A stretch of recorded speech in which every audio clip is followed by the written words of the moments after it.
तो last episode के अंदर हम लोगों ने देखा था कि अर्थर एपियोटस के अंदर आ जाता है ट्रेनिंग करने के लिए, जहां पर उसे कोर्डेरी नाम का बंदा मिलता है जो कि अर्थर का टीचर बनता है। कोर्डेरी अर्थर की ट्रेनिंग एक एथर ऑर्ब के अंदर कराता है। ये ऑर्ब एक ऐसी जगह है जहां पर एक बंदा अपनी सोल स्टेट में लड़ता है और यहाँ पर टाइम भी काफी स्लोली बीतता है। जैसे अब तक अर्थर ने असली दुनिया के सिर्फ 4 महीने ही ट्रेनिंग करी है, पर एथर ऑर्ब के हिसाब से अर्थर ने पूरे 4 साल तक अपनी ट्रेनिंग करी है। इसी वजह से अर्थर अब और भी पहले से काफी ज्यादा पावरफुल बन चुका है। इसी के बाद अब अर्थर की ट्रेनिंग पूरी हो जाती है और अब कोर्डरी को गुड बाय करके अर्थर वहां से जा ही रहा था, पर तभी विजडम अब उसे एक लेटर देता है, जिसे देखकर अर्थर काफी ज्यादा हैरान हो जाता है।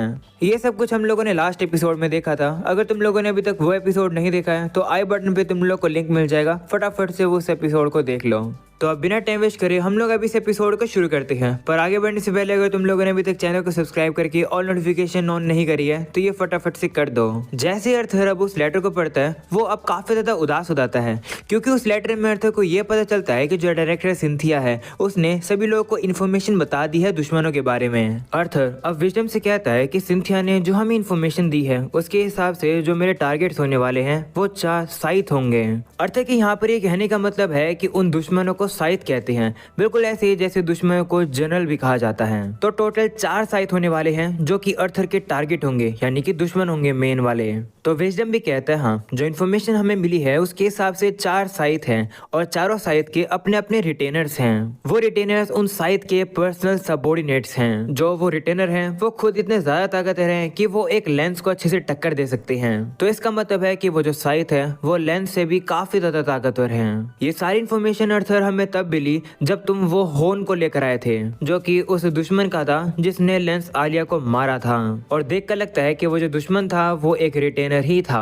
ये सब सुनने के बाद अब अर्थर कहता है कि एक सेकंड रुको, लेकिन सिंथिया ने मुझे बताया था कि वो दुश्मनों के बारे में कोई भी इंफॉर्मेशन नहीं दे सकती है, क्योंकि उसके ऊपर कर्स लगा था। तो उसने ये इन्फॉर्मेशन कैसे दे दी, जिस पर अब विजडम कुछ भी कहता नहीं है। ये देखकर अर्थर अब समझ जाता है कि क्योंकि डायरेक्टर सिंथिया ने दुश्मनों के बारे में इंफॉर्मेशन लीक कर दी है, इस वजह से अब डायरेक्टर सिंथिया पर जो दुश्मनों ने कर्स लगाया था वो एक्टिवेट हो जाएगा और उसके से डायरेक्टर सिंथिया की जान खतरे में आ जाएगी। इसके बाद अब अर्थर सोचने लगता है कि इसका मतलब जिस बंदे ने आलिया को मारा था वो बंदा बस एक रिटेनर था, ना कि एक साइथ। इससे पता चलता है कि आने वाली वॉर के अंदर दुश्मनों का लेवल काफी ज्यादा खतरनाक है। दोनों कॉन्टिनेंट ही लड़ने के लिए काफी सारे मिलियन सोल्जर्स को भेजेंगे एक दूसरे के ऊपर, लैंड के ऊपर। अभी के लिए मेरी कंट्री और मेरी फैमिली अभी के लिए तो सेफ है, पर कब तक? पर कोई बात नहीं, अब मुझे पता चल चुका है कि आखिरकार दुश्मन कितने हैं और कैसे हैं, और मुझे अब ये भी पता है कि आखिरकार मेरे टारगेट्स कौन हैं। ऐसा बोलने के बाद वो लोग अब आगे जाते हैं और अब वो लोग एक खाई के पास आ जाते हैं जिसके नीचे एक काफी बड़ा जंगल है। विजडम अब अर्थर से कहने लगता है कि देखो अर्थर, यहाँ पर तुम्हारी अगली ट्रेनिंग शुरू होगी।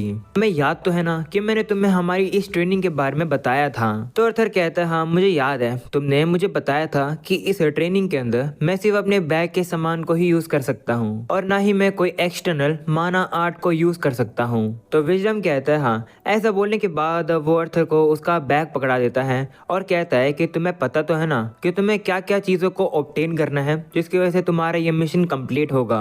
तो अर्थर कहता है हाँ मुझे पता है, मुझे सबसे पहले एक रैप्टर स्क्विरल का पेल्ट लेना है, उसके बाद मुझे सिल्वर पैंथर का बीस्ट कोर लेकर आना होगा और फिर उसके बाद टाइटन बियर का क्लो लेकर आना होगा। और अगर मैं इन सभी आइटम्स को लेकर आ जाता हूँ तो मैं अपने आप को प्रूव कर दूंगा कि मैं सिल्विया के विल के बारे में और भी काफी सारी चीजों को सीख सकता हूँ। तो विजडम कहता है हाँ, पर इस ट्रेनिंग के अंदर एक और शर्त है।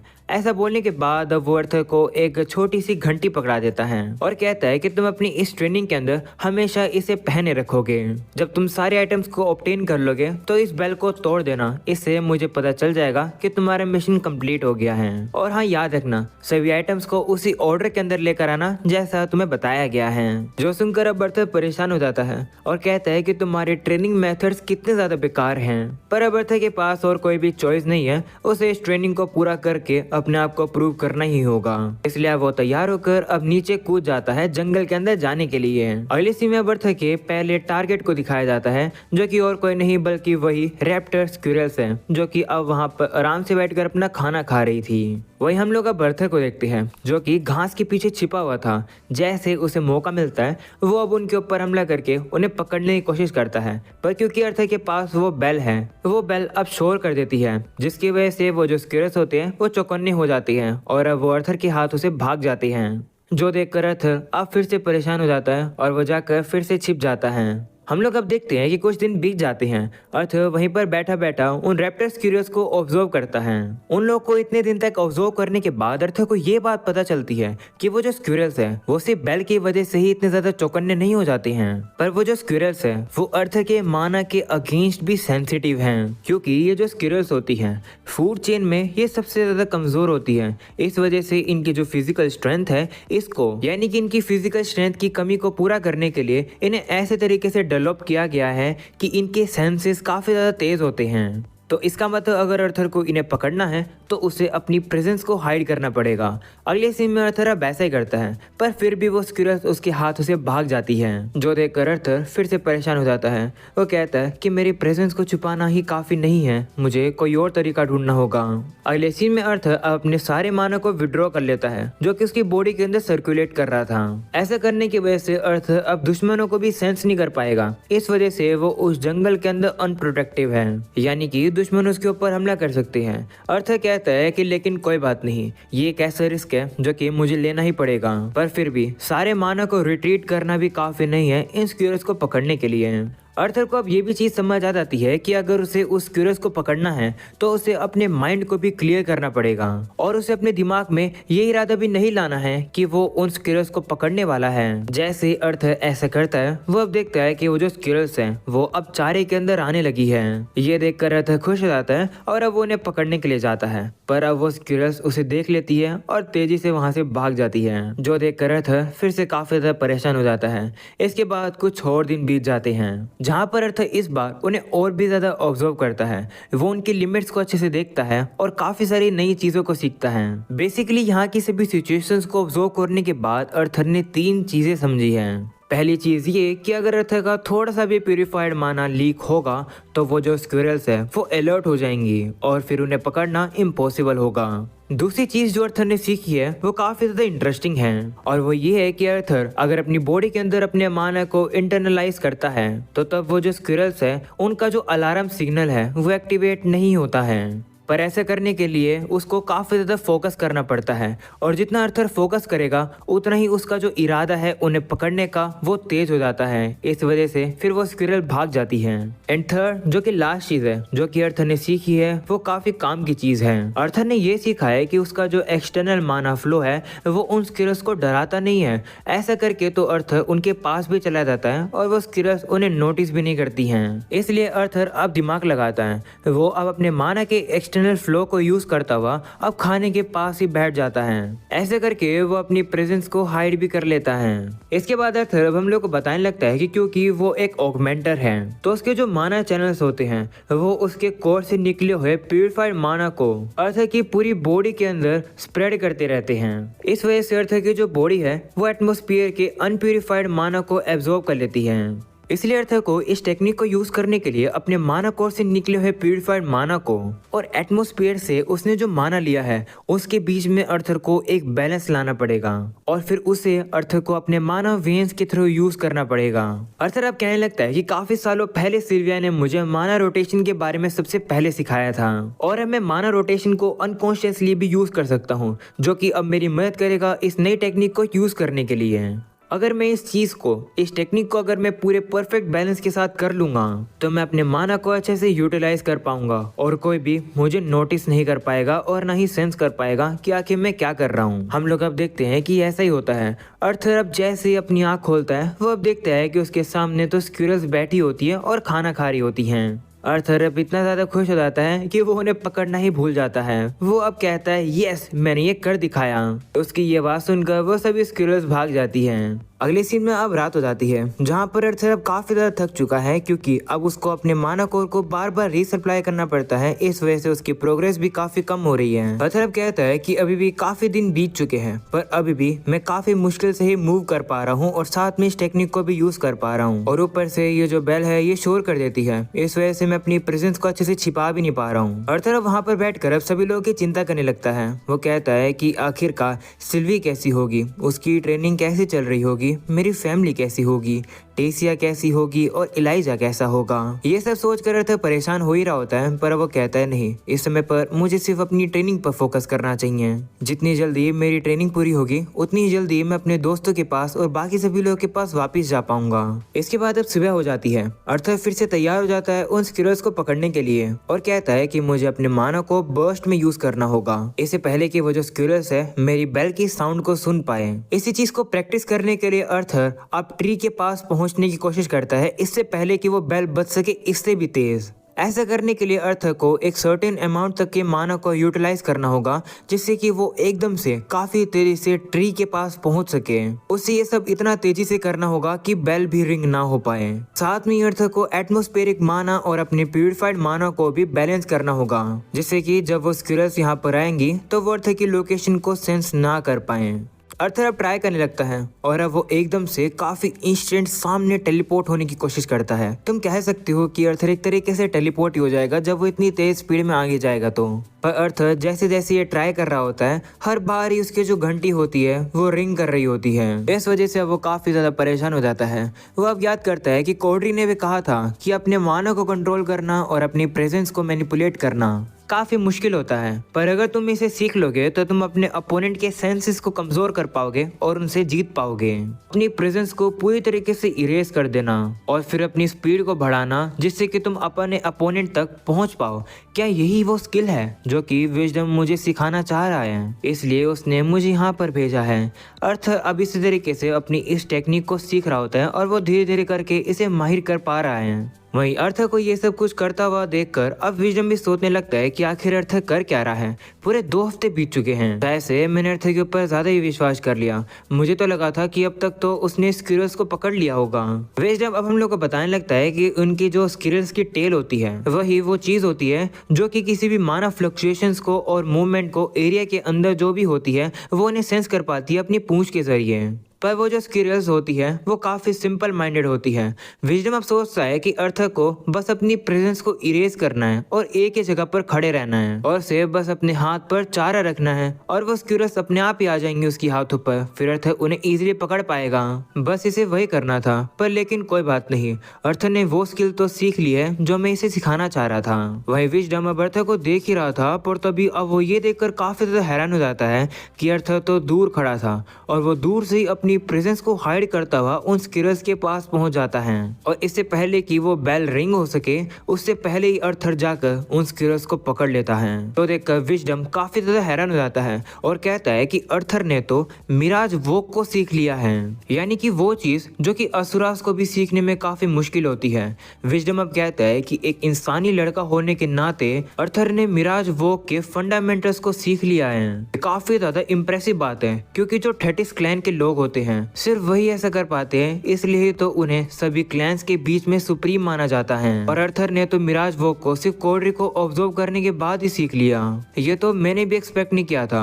मैं तो अर्थर को लेवल 1 की चीज सिखा रहा था, पर उसने तो सीधा लेवल 10 की चीज सीख ली। अगर ऐसा ही चलता रहा तो पता नहीं अगले 5 साल में अर्थर क्या क्या सीख लेगा। भाई अर्थर तो काफी कमाल का है। वो तो इजी चीज को छोड़ के सीधा हार्ड वाली चीज को सीखने लगा और उसे मास्टर भी कर लिया। इसके बाद अब अगले सीन में हम देखते हैं कि कुछ और दिन बीत जाते हैं, जहां पर अर्थर अब झाड़ी के पीछे बैठकर अब उसी सिल्वर पैंथर को देख रहा था। उस सिल्वर पैंथर का ध्यान अब एक स्क्विरल को हंट करने में होता है। इसे मौके का फायदा उठाकर अर्थर अब वापस से मिराज वॉक का यूज करके एकदम से उसके पास पहुंच जाता है उसे मारने के लिए। पर इतना काफी नहीं होता है। वो सिल्वर पैंथर अब वहां से भाग जाता है। इस वजह से अब वो काफी परेशान हो जाता है। अर्थर अब कहने लगता है कि जब मैंने रैप्टर स्क्विरल्स को पकड़ लिया था तब विजडम ने मुझे खोज लिया था और फिर उसने मुझे बताया कि जो चीज का यूज करके मैंने उन स्क्विरल्स को पकड़ा वो दरअसल मिराज वोक का एक एसेंस था। और फिर उसके बाद मुझे पूरे 3 हफ्ते लगे इस फॉरेस्ट के अंदर और भी अंदर तक आने के लिए। तब जाकर मुझे फाइनली ये सिल्वर पैंथर दिखा। अर्थर अब बताता है कि वो अपने बर्स्ट स्टेप को काफ़ी अच्छे से मास्टर कर पाया है। इतने अच्छे से वो उसे मास्टर कर पाया है कि वो 10 यार्ड तक काफ़ी इजीली टेलीपोर्ट कर सकता है एकदम से बिना बेल को ट्रिगर करवाए। पर अभी भी इतना काफ़ी नहीं है उस पैंथर को हराने के लिए।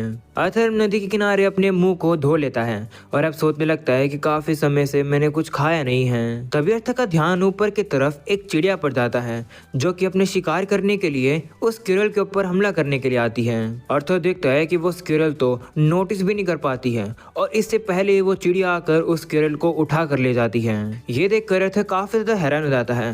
वो अब कहने लगता है कि इस स्क्विरल ने इस चिड़िया को नोटिस तो कर लिया था और फिर वो स्क्विरल जंप करने वाली थी, पर इस चिड़िया ने तो उसे प्रिडिक्ट कर लिया कि ये स्क्विरल आखिरकार कहाँ पर जंप करेगी और वहीं पर ही जाकर इस चिड़िया ने इस स्क्विरल को पकड़ लिया।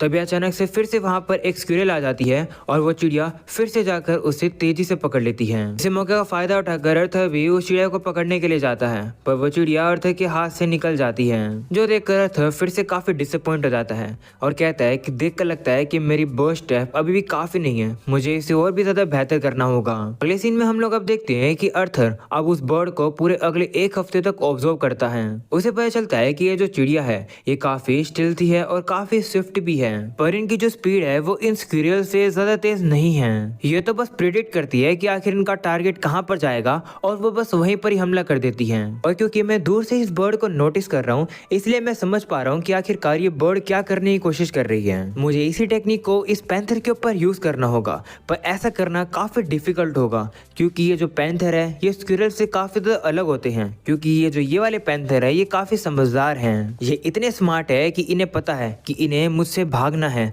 क्योंकि अगर ये मुझसे हैंड टू हैंड लड़ेंगे तो ये मुझसे हार जाएंगे। इवन दो मिराज वॉक के जो एसेंस है उसका ये मतलब होता है अपने मानव को छुपाकर एकदम से अपने अपोनेंट के पास चले जाना, पर फिर भी मुझे अपनी मसल्स को मूव करना पड़ेगा जिससे कि मैं एक इनक्रेडिबल फास्ट स्टेप ले सकूं। ये जो ट्रिक है ये स्क्विरल्स पर तो काम करती है पर इन पैंथर्स के ऊपर काम नहीं करती है, क्योंकि उन्हें मौका मिल जाता है मुझसे भागने का। पर क्या होगा अगर मैं अपनी इसी कमी को हटा दूं, तो क्या होगा अगर मैं अपने उसी मूवमेंट को हटा दूं जिसकी मुझे जरूरत है स्टेप लेने के लिए। अगर मैं ऐसा कर पाया तो बिल्कुल ऐसा लगेगा कि मैंने सही में टेलीपोर्ट ही कर लिया। अगर मैं ऐसा कर पाया तो मैं उन पैंथर को बेहोश कर पाऊंगा।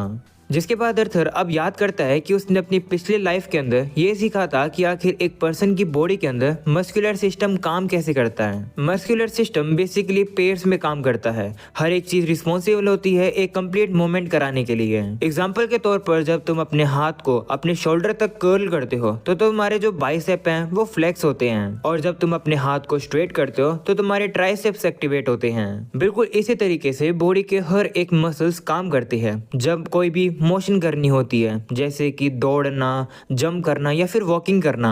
अर्थर कहता है कि बॉडी के बारे में जो ये नॉलेज थी जो कि मेरे पास मेरी पास्ट लाइफ की थी वो अब तक मेरे काम नहीं आ रही थी, पर अब ये मेरे काफी ज्यादा काम आएगी। अर्थर अब और भी सारे एक्सपेरिमेंट्स करता है, वो ज्यादातर फोकस अपने पैरों के मसल्स तक लगाता है और अब वो काफी ज्यादा तेज हो जाता है। अर्थर अब कहने लगता है कि जिस टेक्निक को अभी मैं सीख रहा हूँ अगर मैंने इसको परफेक्ट टाइम पर कर लिया और साथ में अगर मैंने अपने माना आउटपुट को एकदम परफेक्ट तरीके से कंट्रोल कर लिया तो मैं एक ऐसी चीज कर पाऊंगा जिसे कोडरी भी नहीं कर सकता है। मैं मिराज वॉक को यूज कर पाऊंगा और वो भी एक ऐसी स्टेज पर नहीं जहां पर मेरे को सिर्फ खड़ा रहना पड़ेगा। ये सब कुछ अब करने के बाद अब अर्थर अपने आप को मोटिवेट करने लगता है और कहता है कि मुझे अपनी ट्रेनिंग को जल्दी से जल्दी कंटिन्यू करना पड़ेगा, कब तक मैं इसी जंगल में फंसा रहूंगा। जिसके बाद हमें अब अगले दिन का सीन दिखाया जाता है जहाँ पर अर्थर अब देखता है कि आज जो फॉरेस्ट है वो काफी ज्यादा शांत है, ना ही यहाँ पर कोई भी स्क्विरल्स हैं। तभी अचानक से उसे पीछे से आवाज आती है। वो अब देखता है कि वहाँ पर वो जो पैंथर्स हैं वो आपस में लड़ाई कर रहे हैं, वो भी टेरिटरी के लिए। जो देखकर अर्थर कहता है कि अब समझ आया कि आखिरकार फॉरेस्ट इतना शांत क्यों है। हम लोग अब देखते हैं कि वो जो पैंथर होते हैं वो दोनों एक दूसरे के ऊपर हमला करके एक दूसरे को घायल कर रहे होते हैं, पर तभी अचानक से एक पैंथर को एक आवाज आती है और अब वो डर के मारे वहाँ से भाग जाता है। तो देखकर अब अर्थर कंफ्यूज हो जाता है और कहने लगता है कि ये जो पैंथर भाग गया है ये तो जीतने वाला था, पर अचानक से ये भाग क्यों गया। पर कोई बात नहीं, ये मेरा एक लौता चांस है, मैं इसे जाने नहीं दूंगा। ऐसा बोलने के बाद अर्थर अब अपनी उसी टेक्निक को यूज करता है और वो एकदम से टेलीपोर्ट होता हुआ उस पैंथर के पास पहुंच जाता है। वो काफी कोशिश करता है उस पैंथर को पकड़ने की, पर वो पैंथर भी अर्थर के हाथों से भागने लगता है।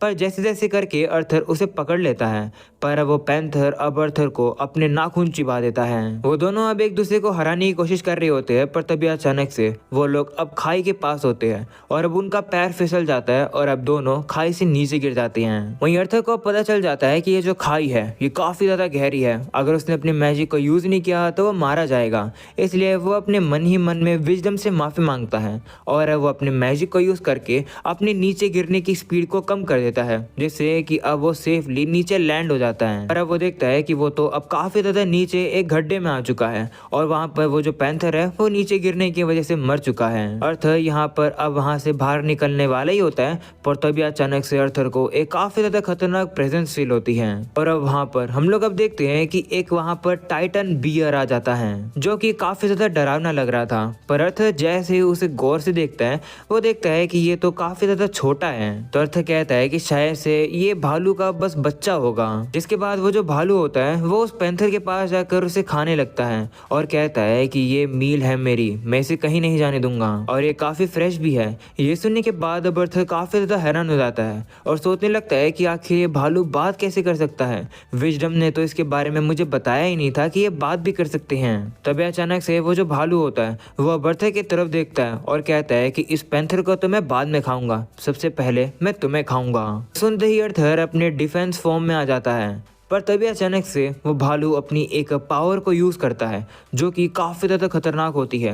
इस वजह से अर्थर अब काफी दूर जाकर गिरता है, पर अब वो अपने आप को कंट्रोल कर लेता है और सोचने लगता है कि आखिर ये क्या था। इतने में अचानक से वो जो भालू होता है वो अब काफी ज्यादा पावरफुल से एयर के हमले फेंकने लगता है, जिसे अर्थर अब डॉज कर रहा होता है, पर अब हल्की सी चोट उसके पैर पर लगी जाती है। इसी मौके का फायदा उठाकर वो भालू अब अर्थर के ऊपर हमला करने के लिए आता है, पर अर्थर अब तेजी से उसके अटैक को डॉज कर लेता है और अब काफी ज्यादा घायल भी होता है। वहीं पर अब वो भालू भी अर्थर की ये स्पीड देखकर काफी हैरान हो जाता है और अर्थर से पूछने लगता है कि आखिरकार तुम्हें कैसे कर पा रहे हो। जिसके बाद वो अर्थर के ऊपर और भी काफी सारे पावरफुल हमले करने लगता है, जिसे देखकर अर्थर की अब बैंड बच जाती है, क्योंकि अब उसकी बिल्कुल भी हालत नहीं है अटैक्स को डॉज करने की। वो जैसे तैसे करके उस अटैक को डॉज कर ही रहा होता है, पर तभी वो भालू अब फिर से अपनी पहले वाली ही पावर को यूज करता है, जिसकी वजह से अर्थर अब काफी दूर जाकर पत्थर के लगता है, क्योंकि वो अटैक इसको लग चुका है। ये अटैक अब डायरेक्टली अर्थर को लगता है, जिस वजह से उसकी काफी ज्यादा बुरी हालत हो जाती है। अर्थर अब ये भी सोचने लगता है कि ये जो जगह है ये सोल रेल्म में नहीं है, इसका मतलब है कि अगर वो यहाँ पर मारा जाएगा तो वो सही में मर जाएगा। तभी वो भालू फिर से खड़ा हो जाता है और अब अर्थर से कहता है कि क्या तुम अब रेडी हो मरने के लिए। तो अर्थर अब उससे भागने के लिए अब वहां पर रेत उछाल देता है अपने पैरों से और सोचने लगता है कि जब ये भालू अपने पंजों से स्लैश करता है तो इसके अटैक इतने ज्यादा शार्प होते हैं कि वो स्लैश बन जाते हैं, मुझे इससे दूर रहना होगा। वहीं पर अब उस भालू को पता चल जाता है कि अर्थर क्या करने की कोशिश कर रहा है, इसलिए वो अब काफी गुस्से में अर्थर से कहता है कि जितना तुम मुझे अवॉइड करने की कोशिश करोगे उतना ही तुम्हारे लिए मरना काफी ज्यादा पेनफुल होगा।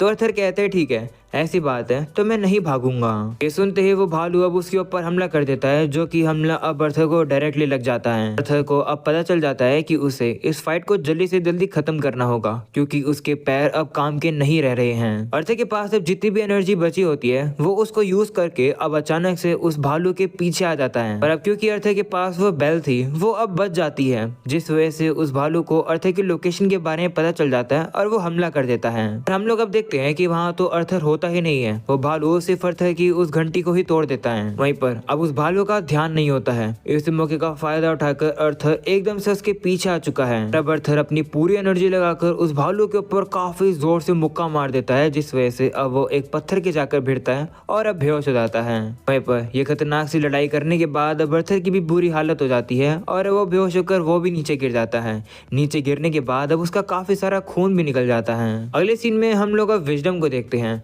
वो भी अब इस जगह पर पहुंच चुका है और सोचने लगता है कि आखिरकार अर्थर यहाँ पर क्या कर रहा है। पर अब विजडम देखता है कि अर्थर तो वहाँ पर बेहोश पड़ा है और सामने वो भालू भी है। अर्थर की ये हालत देखकर विजडम भी डर जाता है और अब वो जल्दी से जाकर उसे हील करने लगता है। उसे अब पता चल जाता है कि अर्थर की रिब्स की 3-3 हड्डी टूट चुकी है और उसके चेस्ट के अंदर काफी सारे स्क्रैचेस भी हो चुकी हैं। साथ में ही अर्थर के पैरों में भी चोट लगी है और उसे इंटरनल ब्लीडिंग भी हो रही है। ये देखकर अब विजडम काफी ज्यादा हैरान हो जाता है और कहता है कि आखिरकार एक भालू का बच्चा इतना ज्यादा डैमेज कैसे कर सकता है। अगर एक बड़ा सा भालू होता जो कि 10 फुट का होता तो वो तक इतना डैमेज नहीं कर पाता, पर इस बच्चे ने इतना हमला कैसे कर दिया। कुछ ना कुछ तो गड़बड़ है। विजडम को अब शक होता ही है। तभी अचानक से वो भालू अब वापस से खड़ा हो जाता है और हम लोग अब देखते हैं कि उस भालू के अंदर से एक क्रिएचर बाहर निकल जाता है और पता चलता है विजडम को कि ये जो क्रिएचर है ये दरअसल एक डीमन लीच है और वही इस भालू को कंट्रोल कर रहा था। विजडम कहने लगता है कि ये जो डीमन लीच है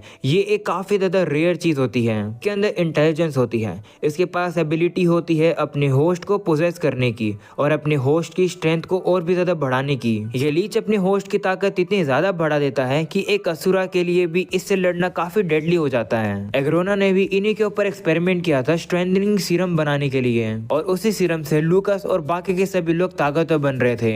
जिसके बाद विजडम जाकर उस लीच की बॉडी को उस भालू से निकाल लेता है और उसे कुचलकर उसके कोर को बाहर निकाल लेता है और वो उस कोर को अर्थर को खिला देता है। विजडम अब अर्थर की तारीफ भी करने लगता है और कहता है कि तुम तो सही में काफी ज्यादा पावरफुल हो चुके हो, तुम्हारा हार्ड वर्क तुम्हें सही में काफी पे ऑफ करेगा। पर हम लोग अब देखते हैं कि उस कोर को खाने के बाद अब अर्थर ग्लो करने लगता है। अगले सीन में अब अर्थर को जैसे होश आता है वो अब देखता है कि वो तो बेड में पड़ा होता है और उसको काफी सारी पट्टियां बंधी हुई है। उसे समझ ही नहीं आ रहा होता है कि आखिरकार वो कहाँ पर आ गया। वो अब जैसे ही खड़े होने की कोशिश करता है वो अब देखता है कि उसके पैर में तो उसे काफी दर्द हो रहा है। वो अपने पैरों को फील तक कर पा रहे हैं। वो अब सोच ही रहा होता है कि आखिरकार क्या हो रहा है। तभी अचानक से वहां पर एक लेडी आ जाती है जो कि अर्थर से कहती है कि बेटा चिंता मत करो, तुम्हारे पैर ठीक हैं। ऐसा बोलकर अब वो अर्थर से कहती है कि मैं ये उम्मीद कर रही थी कि हम लोग बेटर सिचुएशन में मिले पर अभी हमें ऐसी सिचुएशन में मिलना पड़ रहा है। ऐसा बोलने के बाद अब अर्थर को एक चीज दे देती है ड्रिंक करने के लिए। अर्थर भी अब ड्रिंक करने लगता है और अब पूछता है कि क्या अभी भी हम लोग एपियोटस में ही है क्या, और वैसे आपका नाम क्या है। तो अब वो लेडी कहती है कि मेरा नाम मायरे है। जिसके बाद अब वो अर्थर से कहती है कि माफ करना, मैं तुम्हारे पैरों को अच्छे से हील नहीं कर सकती हूँ। मैं अपनी हीलिंग मैजिक का यूज करके तुम्हारी चोट को काफी तेजी से हील तो कर सकती हूँ, पर अगर मैं ऐसा करूंगी तो तुम्हारे पैरों की जो बोन्स होंगी उनकी जो शेप होगी वो अलग हो जाएगी, इसलिए बेहतर रहेगा कि ये अपने आप से ही हील हो। वैसे भी अभी सिर्फ 2 ही दिन हुए हैं। ये सुनकर अर्थर अब काफी ज्यादा शौक हो जाता है और कहता है क्या मैं 2 दिन से सोया हुआ हूँ। ऐसा बोलकर अब अर्थर खड़े होने की कोशिश करता है पर मायरे उसे रोक लेती है और कहती है कि खड़े होने की कोशिश मत करो, मुझे काफी सारे घंटे लगे हैं तुम्हारे पैरों को ठीक करने में, तो मैं अभी सिर्फ रेस्ट की जरूरत है, वही तुम्हारी प्रायोरिटी होनी चाहिए। तो अर्थर भी मान जाता है और वो उसका शुक्रिया करता है उसे हील करने में। तो मायरे कहती है कोई बात नहीं। वो अब अर्थर से कहती है कि लगता है कि तुम्हें पता नहीं है पर मैं किसी ऐसे ही ऐरे गहरे को हील नहीं करती हूँ, मैं तो बस उस इंसान से मिलना चाहती थी जो कि इस दुनिया को बचाने वाला है। बोलकर अब वो वहां से चली जाती है। वहीं पर अब अर्थर अब फील करता है कि अब उसका दर्द अब और ज्यादा बढ़ने लगा है, जो देखकर वो सोचता है कि शायद से मुझे मेडिटेशन करने चाहिए, ऐसा अगर मैं करूंगा तो मैं और भी ज्यादा तेजी से काफी तेजी से हील होऊंगा। अर्थर मेडिटेट करने की कोशिश करता है पर तभी अचानक से उसे ये बात पता चलती है कि उसका जो कोर है वो अब फाइनली सिल्वर कोर तक पहुंच चुका है। तभी अचानक से उसकी सभी मार्किंग्स भी एक्टिवेट हो जाती है और अब अर्थर को अपने सामने अब काफी सारे अलग अलग कलर्स देखने को मिलते हैं। इस बार उसके सामने जो कलर्स होते हैं वो पहले से अलग है, क्योंकि इस बार अर्थर को पर्पल कलर भी देखने को मिल रहा है जो कि उसने पहले कभी नहीं देखे थे। इसके बाद अब अर्थर अपनी मार्किंग्स को टर्न ऑफ कर लेता है। तभी मायरे वहां पर आ जाती है और कहती है कि तो ये सच बात है कि तुम रेल्म हार्ट को इनहेरिट करते हो। ये सुनकर अर्थर कंफ्यूज हो जाता है और कहता है कि रेल्म हार्ट क्या होता है। तो मायरे बताती है कि ये फिजिकल मैनिफेस्टेशन होती है, ये तब दिखती है जब तुम सिल्विया की पावर को यूज करते हो। जो तुम्हारी बॉडी पर मार्किंग्स आती है उसे रेल्म हार्ट कहा जाता है या फिर रेल्म हार्ट फिजिक कहा जाता है। ये एक ऐसी एबिलिटी है जिसे इंद्रात क्लैन के लोग ही यूज कर सकते हैं। ऐसा बोलकर अब अर्थर से कहती है कि क्या तुम सारे 5 कलर देख सकते हो जिससे फिजिकल रेल्म बनती है। तो अर्थर कहता है हाँ शायद से। ये सुनकर मायरे अब अर्थर को बताने लगती है कि जो रेल्म हार्ट फिजिक है ये नाम इंद्रात क्लैन के हमारे एंसेस्टर्स ने रखा था। स्टेट के अंदर यूजर का फिजिकल रैम के साथ कनेक्शन काफी ज्यादा बढ़ जाता है। इस एबिलिटी से ज्यादा स्ट्रेंथ वगैरह ऑफर तो नहीं होती है, पर जब इस पावर को यूज करके रेल्म हार्ट को एक्टिवेट किया जाता है तब इससे यूजर को काफी सारी नॉलेज और इंसाइट मिलती है जो कि वो लोग कभी भी नहीं पा सकते हैं जिनके पास रेल्म हार्ट नहीं है। इसलिए तुम ये भी कह सकते हो कि जो नॉलेज होती है असलियत में वही ताकत होती है। ये सुनकर अब अर्थर कहता है कि जब पिछली बार मैंने रेल्म हार्ट को यूज किया था तब मैं सिर्फ 4 ही कलर को देख पाया था, पर अब मैं पर्पल कलर को भी देख पा रहा हूँ। ऐसा क्यों? क्या आप मुझे बता सकती हो, या फिर ये कोई सीक्रेट बात है जिसे मुझ जैसा इंसान नहीं जान सकता है? इस पर अब मायरा कहती है कि ऐसी बात नहीं है। वैसे देखा जाए तो जो हम असुरास होते हैं हम काफी ज्यादा घमंडी पर्सन होते हैं। सभी क्लैंस एक दूसरे के बीच में काफी लालची भी होते हैं और काफी सीक्रेटिव भी होते हैं, यानी काफी सारी चीजें वो छुपाते हैं। इंद्रात क्लैन के लोग भी ऐसे ही है। मैं ये नहीं कहूंगी कि मैं अलग हूँ, पर अब मैं ऑलरेडी काफी ज्यादा लंबी जी ली हूँ, इसलिए मुझे फर्क नहीं पड़ता इन सभी चीजों से। मुझे काफी ज्यादा खुशी होगी अगर मैं तुम्हें कुछ चीजें सिखा पाई तो। क्या तुम भाई मेरे साथ घूमने चलना चाहोगे? अर्थर भी मान जाता है, जिसके बाद वो व्हील चेयर पर आ जाता है और अब मायरे उसे अब एक गार्डन के अंदर लेकर आ जाती है। इस गार्डन के अंदर काफी सारा रो माना होता है और अब वो अर्थर से कहती है कि तुम फील कर पा रहे हो ना? तो अर्थर भी कहते हैं हाँ। जिसके बाद अब मायरे उसे बताती है कि इंसानों के लिए और असुरास के लिए ये बिल्कुल भी नेचुरल नहीं है रो माना को मैनिपुलेट करना। बाकी के लिविंग क्रिएचर्स जैसे कि माना बीस्ट के लिए भी बिल्कुल यही सेम कहा जा सकता है। मेजिस भी इसी तरीके के होते हैं। जिन एलिमेंट को उन्हें यूज करना होता है वो एटमोस्फियर से उसी एलिमेंट को एब्जॉर्ब करते हैं। जैसे एग्जाम्पल के लिए इस फायर बग को ले लो। एनवायरमेंट में तुम्हें सारे तरीके के माना देखने को मिल जाएंगे, तुम्हें सारे तरीके के एलिमेंट्स देखने को मिल जाएंगे, पर क्योंकि ये बग फायर वाला है तो ये एटमॉस्फेयर से सिर्फ फायर वाले एलिमेंट को ही लेगा। बिल्कुल मेजिस के लिए भी यही सेम बात होती है, पर जो रेल्म हार्ट यूज कर सकते हैं उनके लिए थोड़ा अलग होता है। अगर कोई भी मेज जो कि रेल्म हार्ट यूज कर सकता है वो फायर एफिनिटी फायर एलिमेंट को यूज करना चाहता है तो वो आसमान से यानी कि एटमॉस्फेयर से रेड माना पार्टिकल्स को एब्जॉर्ब करेगा। पर जब वो उसे सबसे पहली बार यूज करेगा तो वो उसका जो कंप्लीशन सर्कल होगा वो काफी ज्यादा रिफाइंड प्रोसेस में होगा, जिस वजह से उसका जो माना होगा वो व्हाइट कलर में अपीयर होगा। एग्जाम्पल के लिए तुम एक ऐसे मेज को ले लो जिसके पास वाटर की एफिनिटी है, तो रो माना को रिफाइन करने की प्रोसेस के दौरान उस मेज की बॉडी सबसे ज्यादा बाकी सभी एलिमेंट्स को छोड़ के वाटर के एलिमेंट को सबसे ज्यादा एब्जॉर्ब करेगी। जिसके बाद अब मायरे अब अर्थर को और भी काफी सारी चीजें डिटेल्स में बताती है।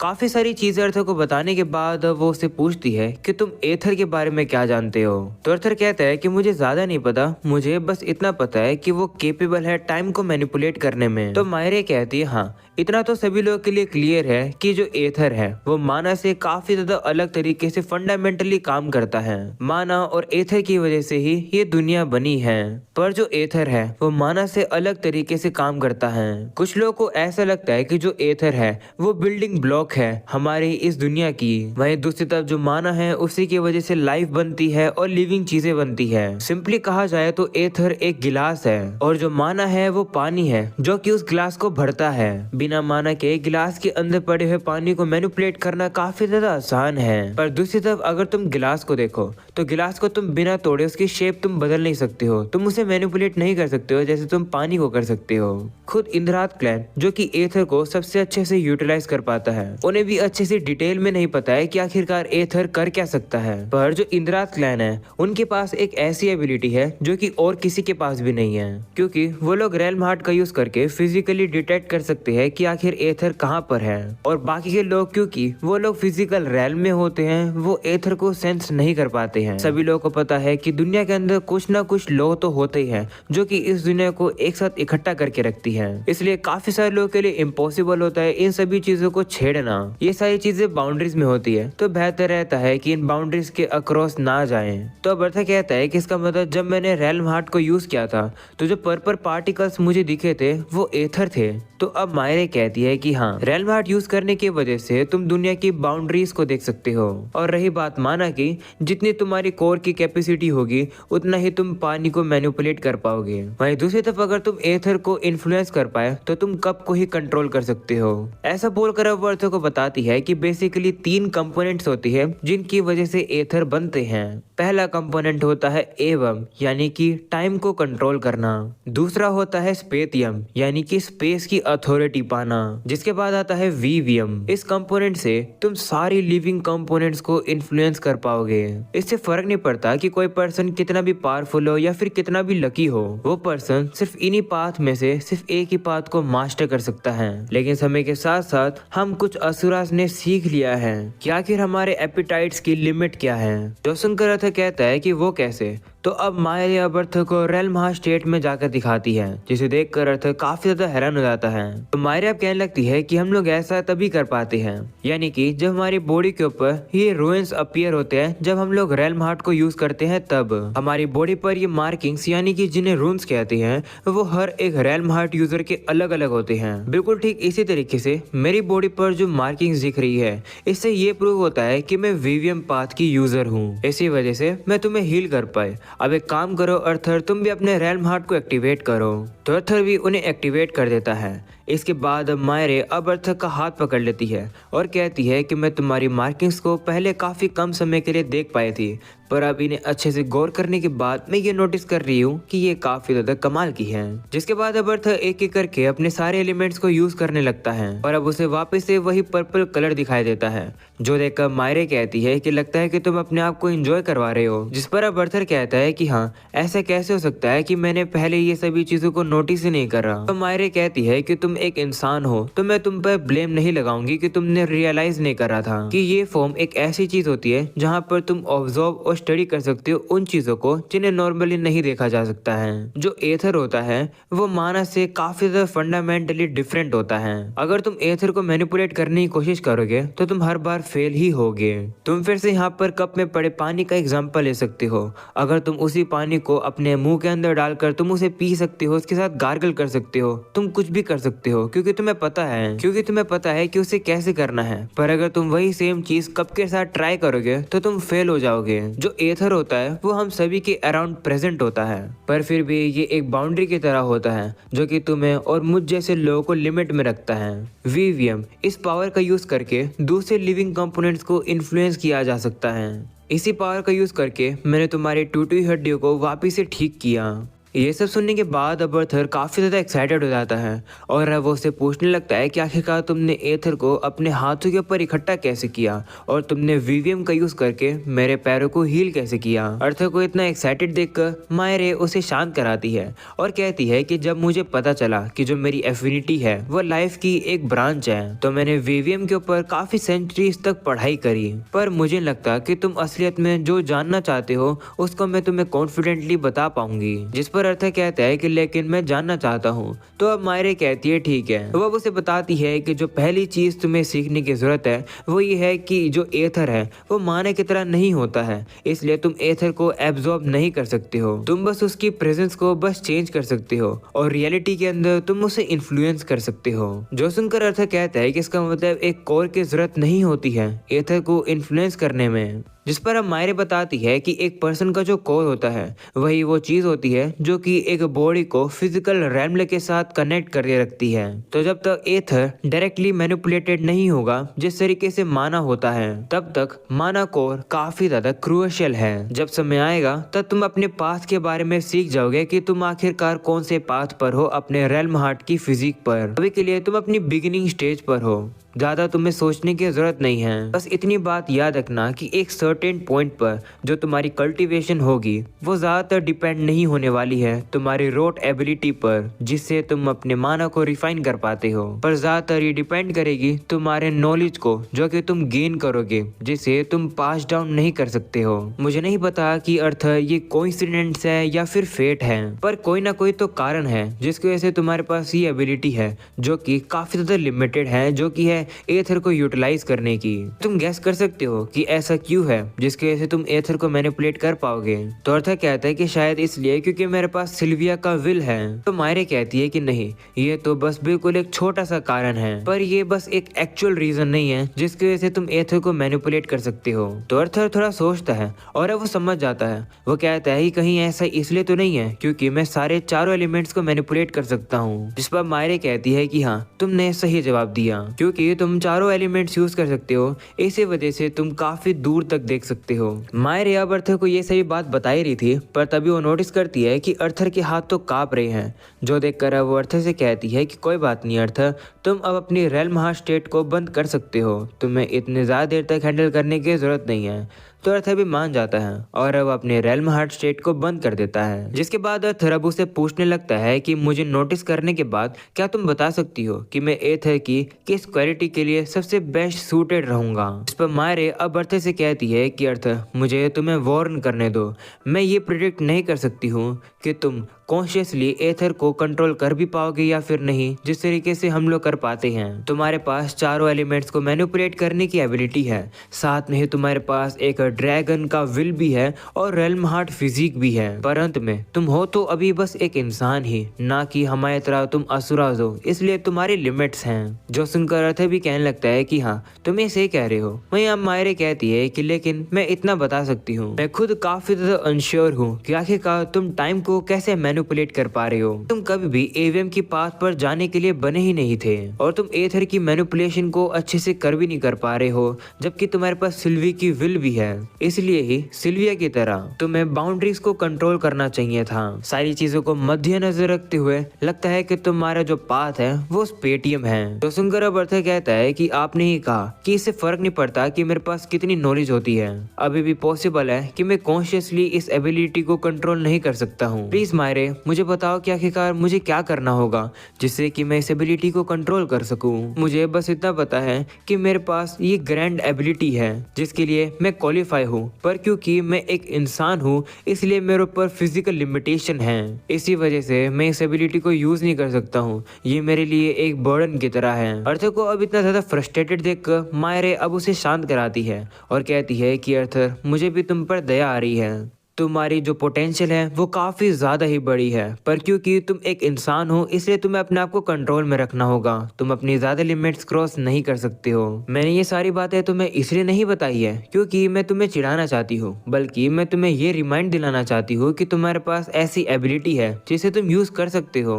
देखो अर्थर, नॉलेज एक ऐसी स्ट्रेंथ होती है जिसे कभी भी मेजर नहीं किया जा सकता है। इस नॉलेज की वजह से ही तुम शायद से कुछ ऐसे रास्ते को ढूंढ सको जो कि असुरास भी ना कर सके। ऐसा बोलकर अब अर्थर से कहने लगती है कि मैंने तुम्हें इन सारी चीजों के बारे में बताकर काफी सारे रूल्स ब्रेक किए हैं। अगर ये नॉलेज दुश्मनों के हाथ में या फिर किसी बुरे पर्सन के हाथ में लग जाएगी तो ये हमारे ड्रैगन रेस के लिए खतरा है, इसलिए इन सही बातों को सीक्रेट रखना और सही में इस बात पर विश्वास करो कि मैं सही में वो करना चाहती हूँ जो कि तुम्हारे लिए बेस्ट है। हाँ, मैं ये मानती हूँ कि जो रेल्म हार्ट स्टेट है वो तुम्हारी ताकत को और भी ज्यादा बढ़ा देती है, जो कि तुम्हारी आने वाली फाइट में यानी कि वॉर में तुम्हारी मदद करेगी, पर फिर भी तुम्हें इन टेक्निक्स को ज्यादा यूज नहीं करना होगा, नहीं तो तुम्हारी काफी ज्यादा बुरी हालत हो जाएगी। भले ही तुम रेल्म हार्ट को अच्छे से यूटिलाइज ना कर पाओ, फिर भी आने वाले बैटल में ये तुम्हारे काफी काम आएगी क्योंकि इसके अंदर काफी सेंसरी फंक्शन होते हैं। रेल्म हार्ट को यूज करने के बाद तुम्हारे चारों एलिमेंट्स को मैनिपुलेट करने की जो एबिलिटी है वो काफी इंप्रूव हो जाएगी, साथ में तुम्हारी कॉम्बैट पावर भी काफी ज्यादा पावरफुल हो जाएगी।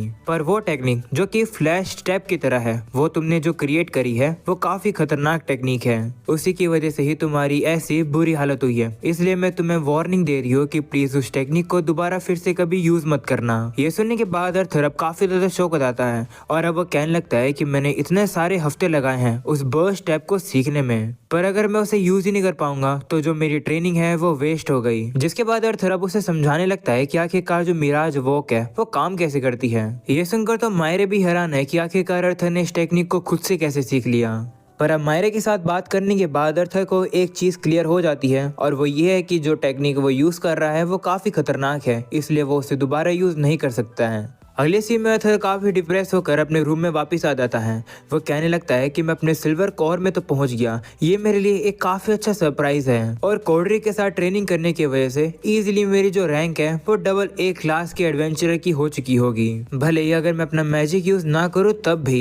वहीं दूसरी तरफ अगर मैं अपनी मैजिक से रिलेटेड अपनी इम्प्रूवमेंट देखूँ तो मेरी काफी कम इम्प्रूवमेंट हुई है, क्योंकि इतने समय में मैं मिराज वो को ही सीख पाया हूँ और पर वो भी टेक्निक मुझसे छीन ली गई है, मैं उसे यूज नहीं कर सकता हूँ। अर्थर अब ये भी सोचने लगता है कि अल्करिया के अंदर असुराइज रहते हैं जिनका जो लेवल है वो मुझसे काफी ज्यादा हाई है, मैं इतना इमेजिन भी नहीं कर सकता हूँ। विजडम की रिपोर्ट्स के हिसाब से मुझे पता चला है कि जो एक रिटेनर है वो इतना ज्यादा कैपेबल है कि वो पूरी एक लेंस की टीम को ही खत्म कर सकता है। अगर ऐसा है तो काफी ज्यादा मुश्किल होने वाली है। मायरे ने मुझे बताया था कि जो नॉलेज होती है वही ताकत होती है, पर फिर भी दुश्मनों को हराने के लिए इतना काफी नहीं है।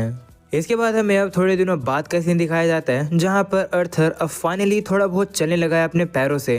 अर्थर को अब थोड़ा बहुत ठीक देखकर मायरे अब खुश हो जाती है और कहती है कि अच्छा हुआ कि तुम चलने लायक बन चुके हो, क्योंकि मैंने विजडम से परमिशन ले ली है तुम्हारे साथ थोड़ा सा टाइम स्पेंड करने की। ऐसा बोलने के बाद वो अपने रेल्म हार्ट को एक्टिवेट कर लेती है, यानी कि अब वो अर्थर से लड़ने वाली है। ये देखकर तो अब अर्थर भी काफी ज्यादा हैरान हो जाता है।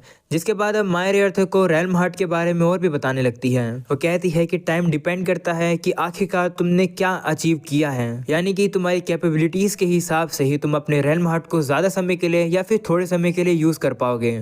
पर मैं तुम्हारे साथ अपनी नॉलेज शेयर करना चाहती हूँ जिससे कि तुम एक सही डायरेक्शन में जा सको, पर क्योंकि तुम बस एक इंसान हो इसी वजह से तुम असुरास के कंपेयर में कुछ नहीं हो। अब अर्थ मैं चाहती हूँ कि तुम अपनी हर एक स्पेल को यूज करो जो कि तुम जानते हो, या फिर तुम कोई भी कॉम्बिनेशन स्पेल को भी यूज कर सकते हो और मेरे ऊपर हमला करो। तो अर्थ भी मान जाता है और वो तैयार हो जाता है उसे लड़ने के लिए।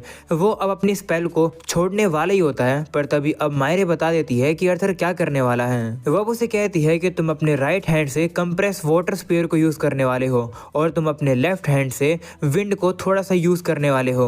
ये सुनकर अर्थर काफी ज्यादा शौक हो जाता है कि आखिरकार मायरे को इतना डिटेल में कैसे पता। वह पूछता है कि तुम्हें कैसे पता, जिस पर मायरे कहती है कि टाइम वेस्ट मत करो, मैंने कहा कि मेरे ऊपर हमला करो। तो अर्थर भी मान जाता है और वो हमला करने वाला होता है, पर अभी भी मायरे को पता चल जाता है कि अर्थर क्या करने वाला है।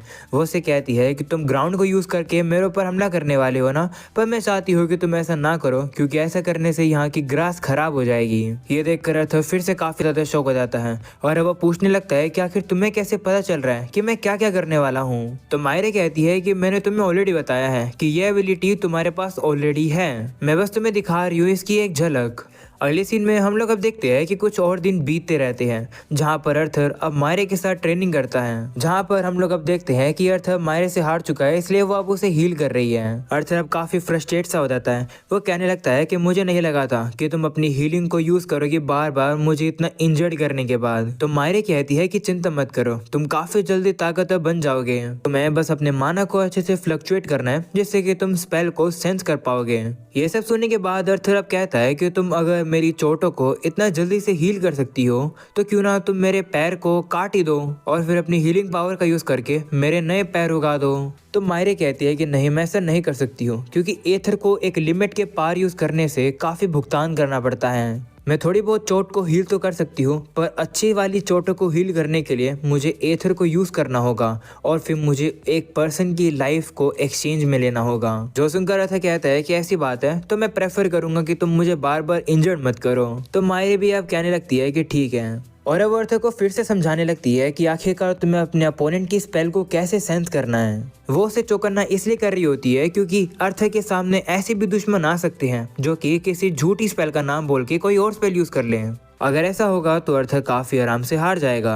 जो सुनकर अर्थर कहता है कि तुम्हारे साथ ट्रेनिंग करते हुए मुझे 6 हफ्ते हो चुके हैं, ये बात मुझे ऑलरेडी पता चल चुकी है जो तुम मुझे समझाने की कोशिश कर रही हो, तो बार बार तुम मुझे क्यों समझा रही हो। जिस पर अब मायरे कहती है कि ऐसा इसलिए क्योंकि तुम बार बार आगे बढ़ने की कोशिश कर रहे हो और इससे पहले कि मैं अपनी स्पेल को मैनिफेस्ट कर सकूं तुम उसे काउंटर करने की कोशिश कर रहे हो। तो अर्थर कहते हैं ठीक है, इस बार मैं थोड़ा डिफरेंट करने का ट्राई करूंगा। ऐसा बोलने के बाद वो फिर से खड़ा हो जाता है और अपने रेल्म हार्ट को एक्टिवेट कर लेता है और मायरे से लड़ने के लिए तैयार हो जाता है। वहीं मायरे भी अब तैयार हो जाती है उसे लड़ने के लिए। वहीं मायरे अपना हमला करने वाली होती है। अर्थर को पता चल जाता है कि मायरे विंड बुलेट को यूज करने वाली है, इसलिए वो अब पहले ही तैयार हो जाता है उसके अटैक से बचने के लिए और वो उसके अटैक से बच भी जाता है, जो देखकर मायरे अब उसकी तारीफ करती है। अर्थर को अब ये पता चल जाता है कि इसके बाद मायरे कौन सा अटैक करने वाली है, इसलिए अर्थर अब मायरे के दूसरे अटैक से भी बच जाता है। इसी तरीके से अर्थर अब बार बार सेंस कर पा रहा होता है कि मायरे क्या क्या करने वाली है, पर अब एक हमला हमला अब अर्थर को लगने वाला ही होता है, जिसे अर्थर ब्लॉक नहीं कर पाने वाला था।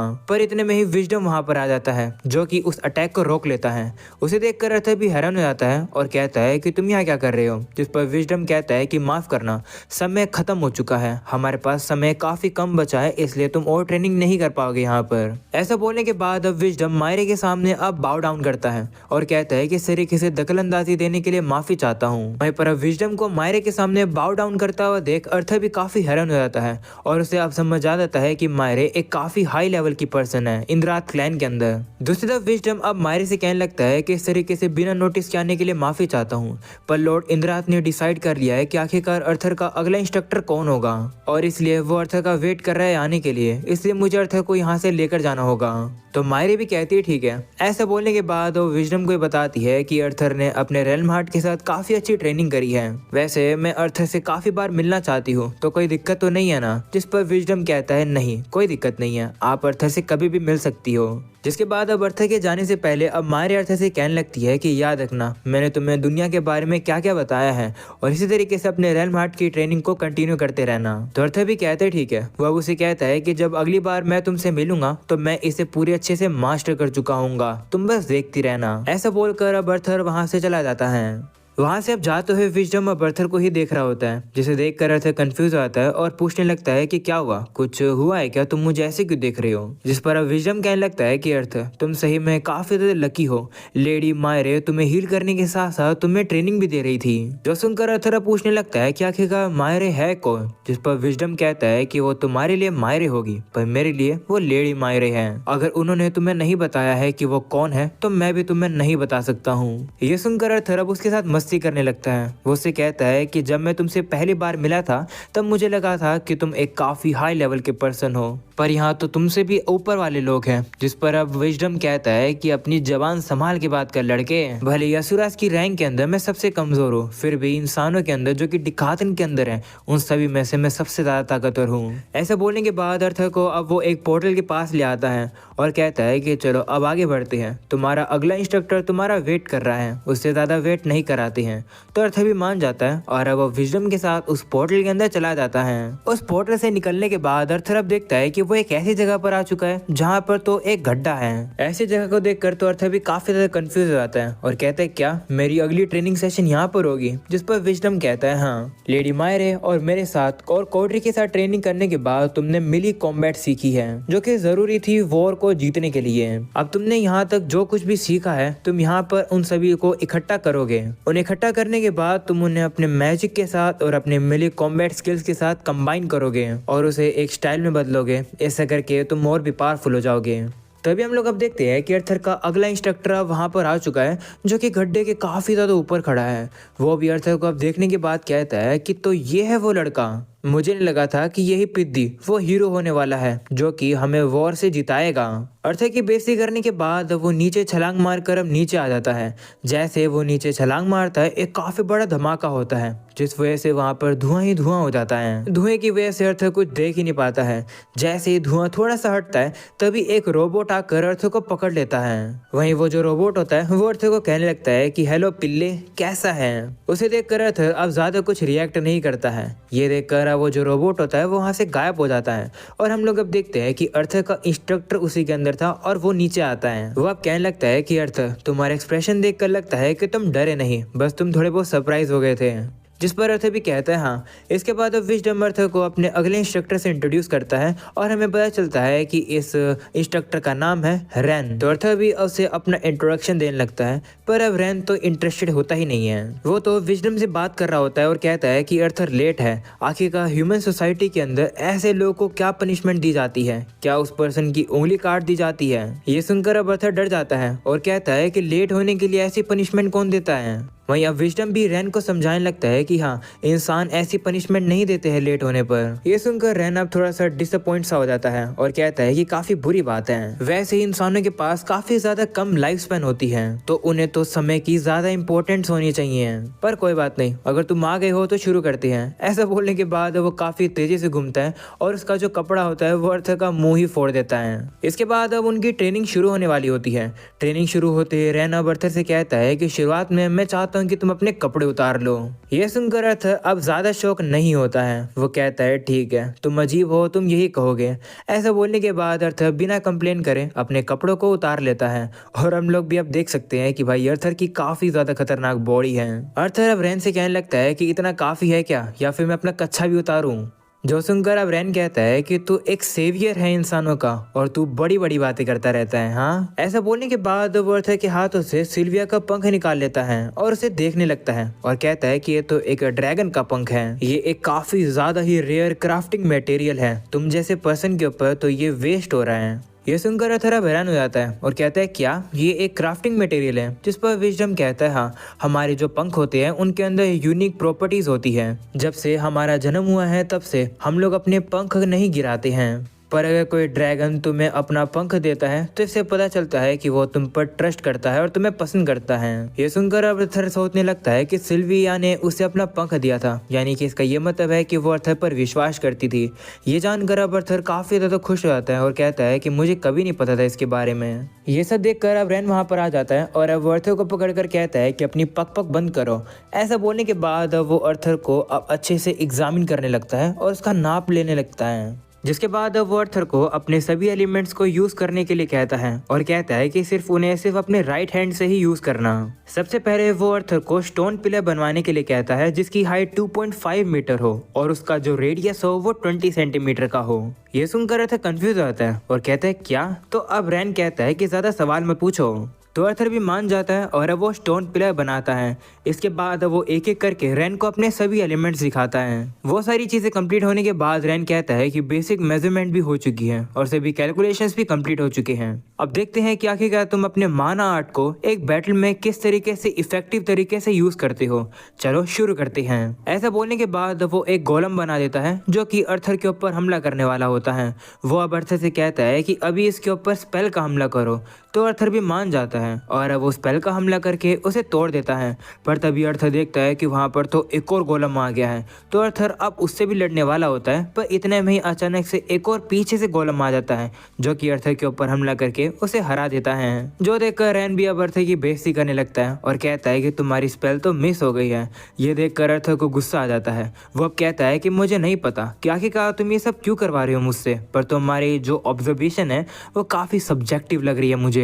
ऐसा बोलने के बाद अब अर्थर को ये भी समझाने लगता है कि मैं फायर और वाटर एलिमेंट्स को काफ़ी अच्छे से यूज़ कर सकता हूँ, पर अगर देखा जाए तो वाटर एलिमेंट को यूज़ करने में मुझे थोड़ी बहुत कमी आती है। तो रैन कहता है कि हाँ चिंता मत करो, मैंने ये सब कुछ ऑलरेडी नोट कर लिया है। वैसे तुम अभी कितने साल के हो।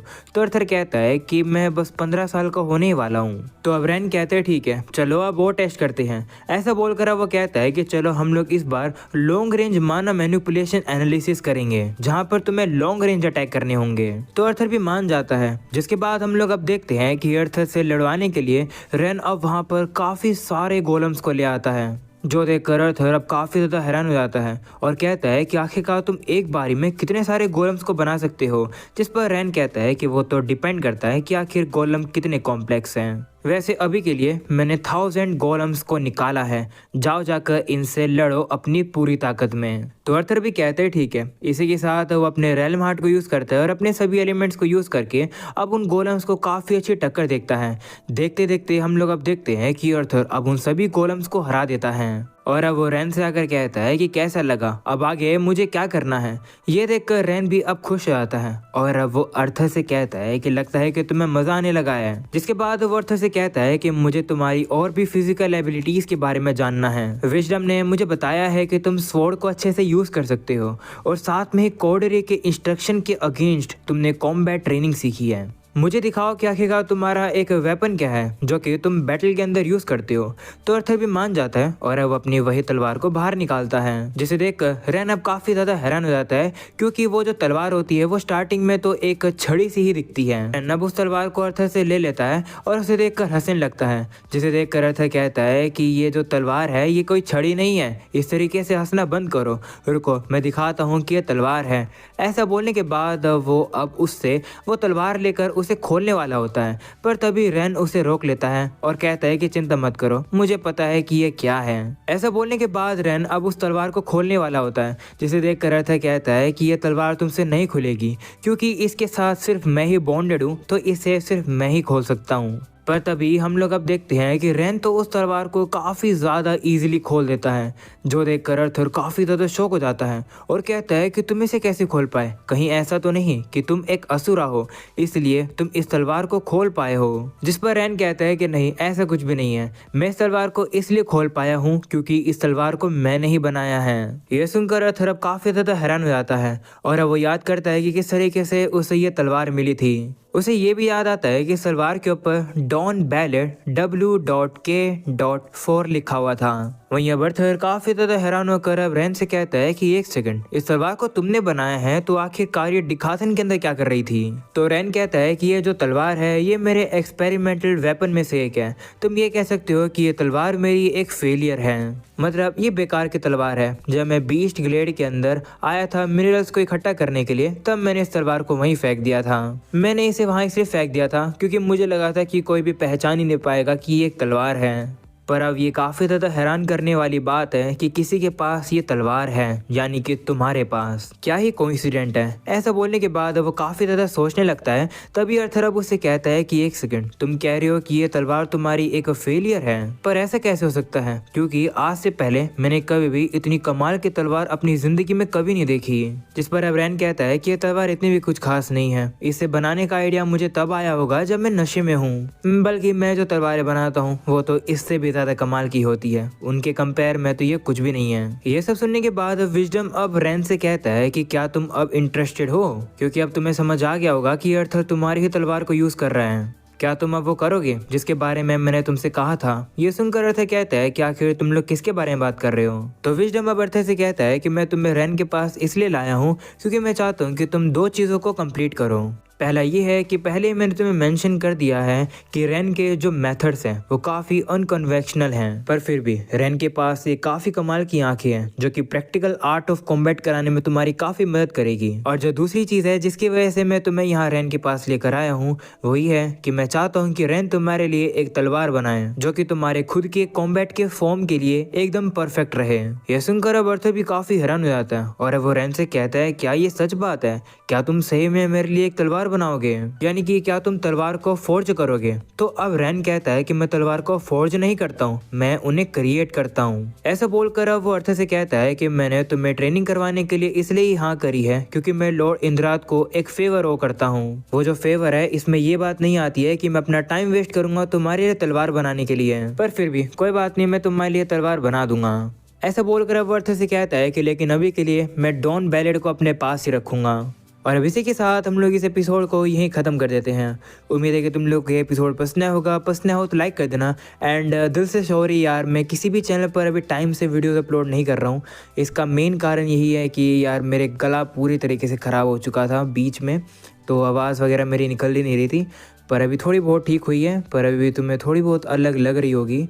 तो या अभी तक प्रॉपर तरीके से ठीक नहीं हुआ है, पर या मैं ट्राई करने वाला हूँ जल्दी जल्दी वीडियोस अपलोड करने के लिए, तो तैयार हो जाना। नेक्स्ट वीडियो के अंदर हम लोग देखेंगे कि आखिरकार क्या अर्थर को नई तलवार मिलेगी या फिर क्या अर्थर फाइनली जाने वाला है डिकाथन में अपने दोस्तों के पास।